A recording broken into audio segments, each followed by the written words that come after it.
Iti daytoy nga aldaw, idanong kuman, tinaypapuswan nga kablaw, tinagasat apan ang celebrar, ti panagkasangay, ti patpatyan tayo ngayon. Ti kakaysona, First Lady, Ma'am Imelda Romualdez Marcos.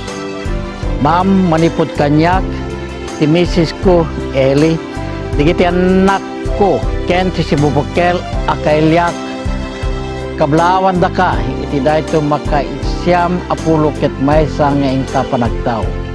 Idawat mi iti apo na Marswa, ti kinasalunat mo, ngagnanayon tapno, adadupay ti ayat ken matulungan a pagsayaatan nga ipaay ti pamilya Marcos iti limi a Marcos. Again, happy birthday, Ma'am.